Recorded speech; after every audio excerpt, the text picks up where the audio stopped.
पुरीर इंदिरा भवन पुरी जिला कांग्रेस भवन ठारे पुरी नगर सभापति अमरेन्द्र पाइकरा अध्यक्षतार मुख्य अतिथि भाव में राज्य प्रदेश कांग्रेस मुखपात्र सोनाली साहू, उत्तम आचार्य, पुष्कर महापात्र, विदुलता आचार्य, सुकांत प्रधान, स्वाधीन कुमार पंडा, कालीप्रसाद नायक, ब्रह्मगिरी सभापति निरंजन मिश्र सहित जिलार कांग्रेस नेता मैंने उपस्थित रही।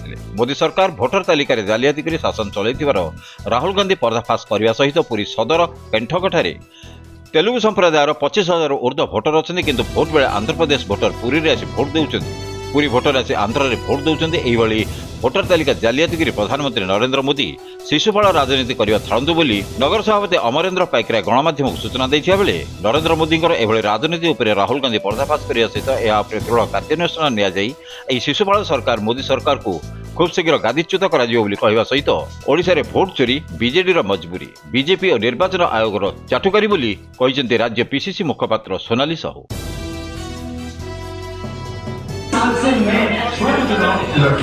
पोलिंग कैसे होती है, पोलिंग बूथ कैसे मैनेज किया जाता है, वोटर लिस्ट, फॉर्म 17, ये सब मैं गहराई से समझा। कुछ समय पहले हमें दाल में काला लगा। चुनाव के नतीजे आते थे, मूड एक तरीके का होता था, रिजल्ट दूसरे तरीके का। मुझे याद है उत्तराखंड में हम चुनाव हारे। बाद में मैंने कैंडिडेट से पूछा कि जहां रोड शो हुआ था वहां जाके देखिए हमें कितने वोट मिले। हजारों लोग आए थे, पोलिंग बूथ में किसी ने वोट नहीं किया। ये असंभव था, ये हो ही नहीं सकता। उसके बाद छत्तीसगढ़ और मध्य प्रदेश में रिजल्ट हमें लगा कुछ ना कुछ गलत होगा।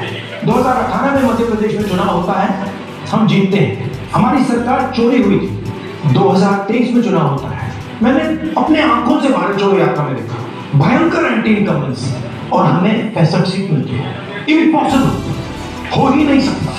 और फिर महाराष्ट्र में पहली बार हमें सबूत विधानसभा और लोकसभा के बीच में जादू से नए वोटर आते हैं और जहां भी इन नए वोटर्स ने वोट किया वहां वोट बीजेपी को गया।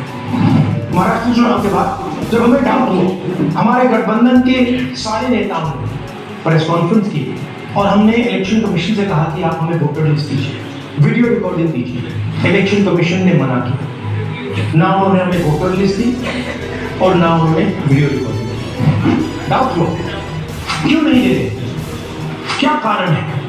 तो हमारे दिमाग में सवाल था, क्या इलेक्शन कमीशन बीजेपी की मदद कर रहा है?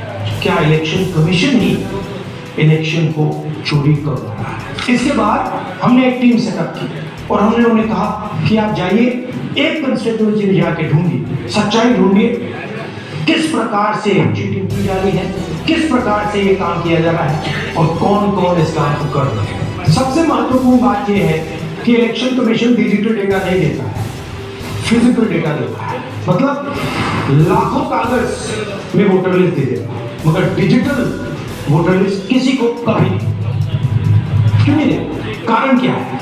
कारण है कि अगर डिजिटल डेटा मिल जाए तो इलेक्शन कमीशन की सच्चाई पूरे देश को पता चले। हमने टीम को बताया, मैंडेट दी कि आप जाके चेक कीजिए, आप 5-7 सीटों पे पता लगाइए कि चीटिंग हुई और अगर हुई तो कैसे हुई। टीम ने हमें एकदम बताया कि 5-7 सीटों पे काम किया ही नहीं जा सकता। क्यों?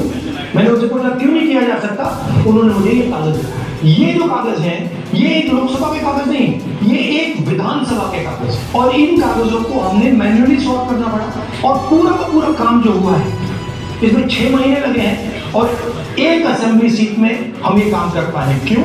क्योंकि डिजिटल डेटा नहीं दिया जाता। अगर इलेक्शन कमीशन ने हमें डिजिटल डेटा दिया होता तो हम ये कार्रवाई पूरे देश में हर लोकसभा में हर विधानसभा में 15 मिनट में करके दिखाते।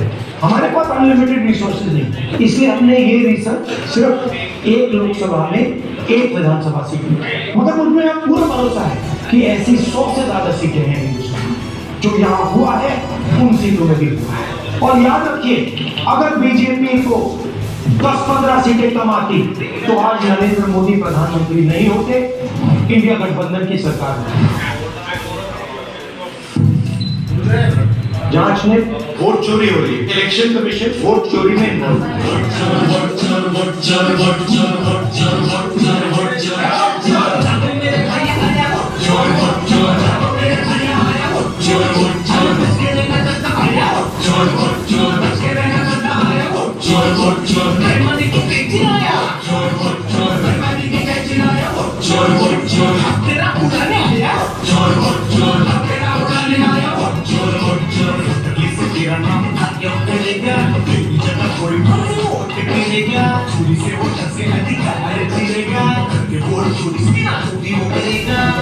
ପୁରୀରୁ Lakshman Pattanayak report Utkal Odia. Please subscribe our channel Utkal Odia and don't forget to press bell icon.